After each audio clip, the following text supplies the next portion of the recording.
palm trees, endless sunshine, beaches that look like screensavers. That's the postcard version of California, and for some towns it's even true. But peel back the postcard and you'll find another California entirely. One where families spend more than half their paycheck on rent, where schools are fighting just to keep the lights on, and where entire towns are quietly falling apart while the rest of the state booms. California has the largest economy of any state in the country.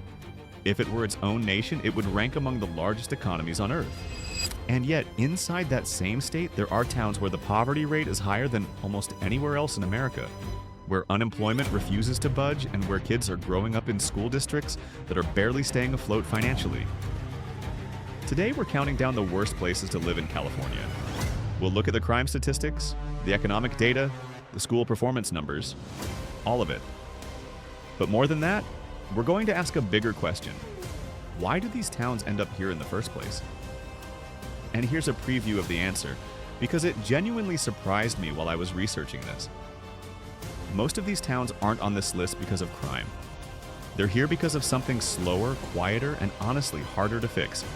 Poverty, unemployment, and a complete lack of opportunity that just won't let go, generation after generation.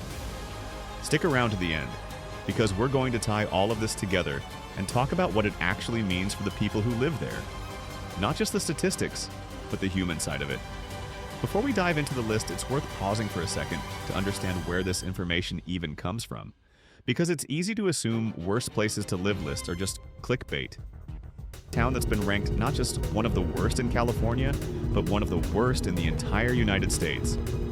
Subscribe to the channel and welcome. This is Global Genius. 1. Mendota, a town running on empty year. The national median is north of $70,000. Statewide in California, it's closer to $84,000. That means a tipping a victim in any given year. Property crime numbers are just as concerning, with an overall score, and you see the cracks. Oakland ranked 126th for safety and 131st for economic health. Those two categories alone are dragging the city's reputation down significantly.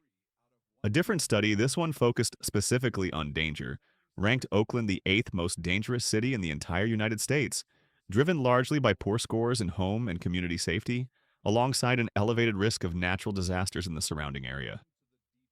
Then there's education, and this is where Oakland's numbers get genuinely difficult to look at. Only around 31% of students in Oakland's public school system meet or exceed reading proficiency standards. Just 22% meet math proficiency standards. And this isn't a new problem. Back in 2003, Oakland's school district financial situation got so bad that the state of California had to step in with a $100 million emergency bailout just to keep the district from going bankrupt entirely. 2 decades later, financial strain within the district still hasn't fully gone away. When a school system struggles for that long, it doesn't just affect test scores. It affects an entire generation's trajectory. 5. Emeryville, small town, outsized crime numbers. Here's where things get genuinely surprising. Emeryville is one of the smallest cities in California, covering just 1 square mile. It started as an industrial hub and has since reinvented itself with retail centers and office space. On paper, it almost sounds charming, a tiny, walkable city in the middle of the Bay Area. But according to Property Club, Emeryville was actually ranked the single most dangerous city in the entire state of California in a recent year. The scale of the numbers is what makes this so jarring.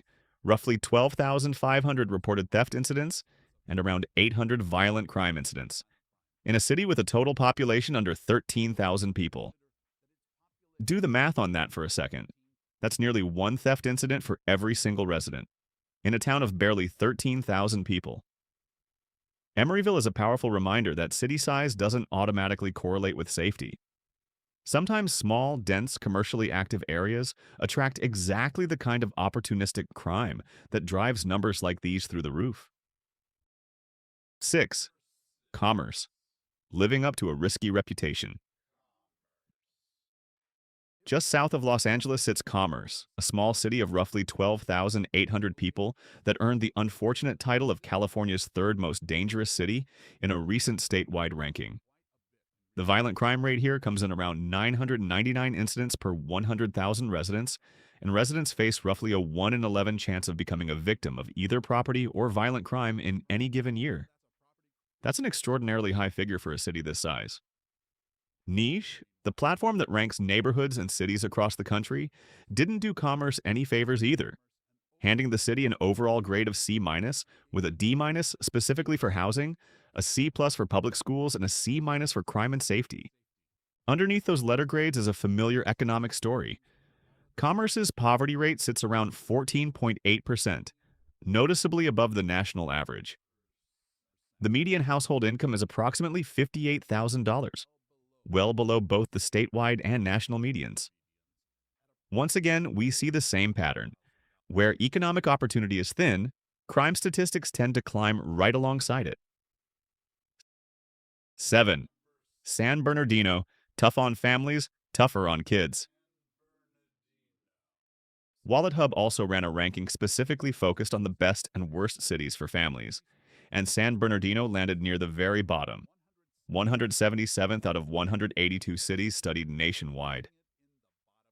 To build this ranking, researchers weighed 5 major categories: family-friendly amenities like playgrounds and recreational space, health and safety, education and childcare quality, overall affordability, and broader socioeconomic conditions like poverty and unemployment. Interestingly, San Bernardino actually scored decently in one category, family fun and recreation, landing at a respectable 17th place.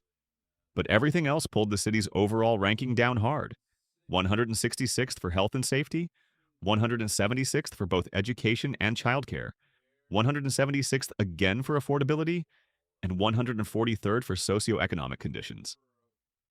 The education numbers in particular are sobering. Only about 28% of students in San Bernardino meet or exceed reading proficiency standards, and just 16% meet math proficiency standards. The high school dropout rate sits at nearly 17%, compared to a statewide average closer to 9.6%. That's nearly double the rate at which students statewide are leaving school before graduating. And then there's crime. San Bernardino's overall crime rate runs about 79% higher than the national average. Even more concerning, the violent crime rate specifically climbed by roughly 39% over a 5-year stretch from 2017 to 2022, meaning things have actually been getting worse, not better, in recent years. For families trying to find stability, San Bernardino presents a genuinely difficult combination of struggling schools, rising violent crime, and limited affordability all at once. 8. Oxnard. Beautiful coastline, brutal cost of living. Just north of Los Angeles, Oxnard is the kind of place that looks fantastic on a weekend trip. Coastal views, agricultural charm, easy beach access. But living there long-term tells a very different story. A study from MoneyGeek, which examined job growth, wage growth, unemployment rates, the size of the local labor force, and the ratio of monthly wages to monthly rent, ranked Oxnard among the worst cities in the entire country for job seekers. The standout statistic from that study is genuinely staggering. Oxnard's housing-to-income ratio came in at 54.1%, the single worst ratio of any city included in the research. For comparison, the city that scored best in that same study, Springfield, Massachusetts, had a ratio of just 21.9%, less than half of Oxnard's figure. What that 54.1% number actually means in practice is this: the average resident is handing over more than half of their entire income just to keep a roof over their head. Before food, before utilities, before transportation, before anything else even enters the equation. That kind of financial pressure doesn't just make life harder. It makes almost every other goal in a SAL, saving, investing, building any kind of financial cushion, like nearly impossible. Crime compounds the issue. According to Neighborhood Scout, Oxnard is safer than only about 13% of neighborhoods nationwide. Its violent crime rate sits at 3.65 incidents per 1,000 residents. Its property crime rate comes in north of 23 per 1,000, and its combined total crime rate lands around 27 incidents per 1,000 residents overall. 9. Bell Gardens. Density without the resources to match. Let's add another name to this list that doesn't always make the headlines, but absolutely belongs in this conversation: Bell Gardens, a small city in southeast Los Angeles County. Bell Gardens is one of the most densely populated cities in California, packing a large number of residents into a relatively small footprint. That density, combined with limited municipal resources, creates its own set of challenges. Median household income in Bell Gardens trails well behind both the county and state averages, and a significant share of residents live below the poverty line. Housing here is overcrowded relative to income. Multiple families often share single units just to make rent feasible, which strains everything from local infrastructure to school capacity. It's a city that illustrates a pattern we've seen throughout this list.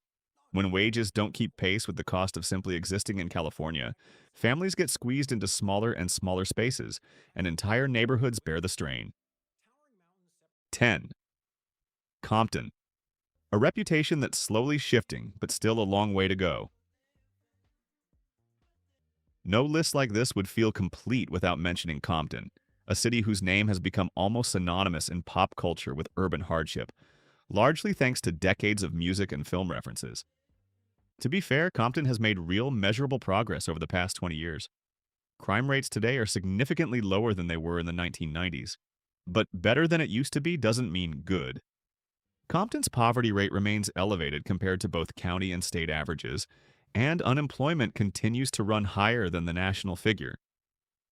Educational outcomes in Compton's school district, while improving, still lag behind state averages in both reading and math proficiency. The city is genuinely a story of progress, but it's also proof of just how deep some of these economic patterns run, and how long it can take a community to climb back out, even with real sustained effort. So here's what struck me most while pulling all of this research together. If you look across all 10 of these places, Mendota, Modesto, Stockton, Oakland, Emeryville, Commerce, San Bernardino, Oxnard, Bell Gardens, and Compton, crime gets almost all of the attention. It's the thing that ends up in headlines, the statistic that gets quoted in news segments, the reason these towns end up on most dangerous lists that go viral online. But when you actually dig into the underlying data, crime is rarely the root cause. It's usually a symptom. Mendota didn't end up at the bottom of a nationwide ranking because its streets are dangerous. It ended up there because of a poverty rate above 37%, a median income less than half the state average, and a school system where almost every single student qualifies as economically disadvantaged. Bell Gardens isn't on this list because of violent crime statistics. It's here because density and low wages have combined to put enormous pressure on housing and infrastructure. Even in places like Modesto and San Bernardino, where crime really is a documented problem, you can trace a fairly direct line back to unemployment, unaffordable housing, and a lack of consistent economic opportunity. That's the part that doesn't always make it into worst places to live countdowns, because it's a lot less dramatic than a crime statistic. Poverty doesn't make for a flashy headline. Unemployment numbers don't go viral the way a string of car thefts does. But poverty and joblessness are almost always the slower-moving engine underneath everything else on lists like this one. Fix the economic foundation of a town, and crime statistics tend to improve over time as a byproduct. Try to fix crime alone without addressing the economic roots, and you're really just treating a symptom while the underlying disease keeps running. It's also worth saying clearly, none of this means these towns are bad places full of bad people. Quite the opposite, actually.